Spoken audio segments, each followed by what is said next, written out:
গৰিহণা দিছো মই গৰিহণা দিছো নুৰুলুদা ডাঙৰীয়া এইটো বেয়া কাম কৰিছে আৰু এইটো আইন এটাৰ ব্যৱস্থা কৰিব লাগে মই গৰিহণা দিছো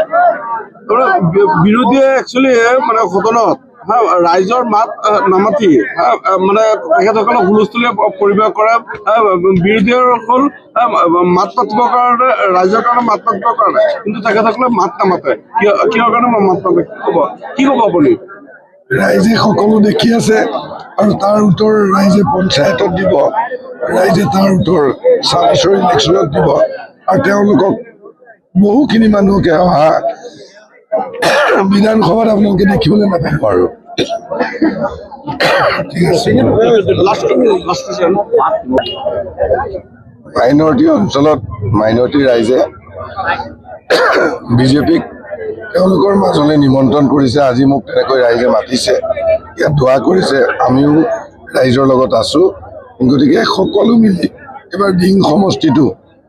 অসমৰ মুখ্যমন্ত্ৰী ডক্টৰ হিমন্ত বিশ্ব শৰ্মা ডাঙৰীয়াক বিজেপি দলৰ হৈ উপহাৰ দিব বুলি দিঙৰ মাইনৰিটি ৰাইজে আমাক জনাইছে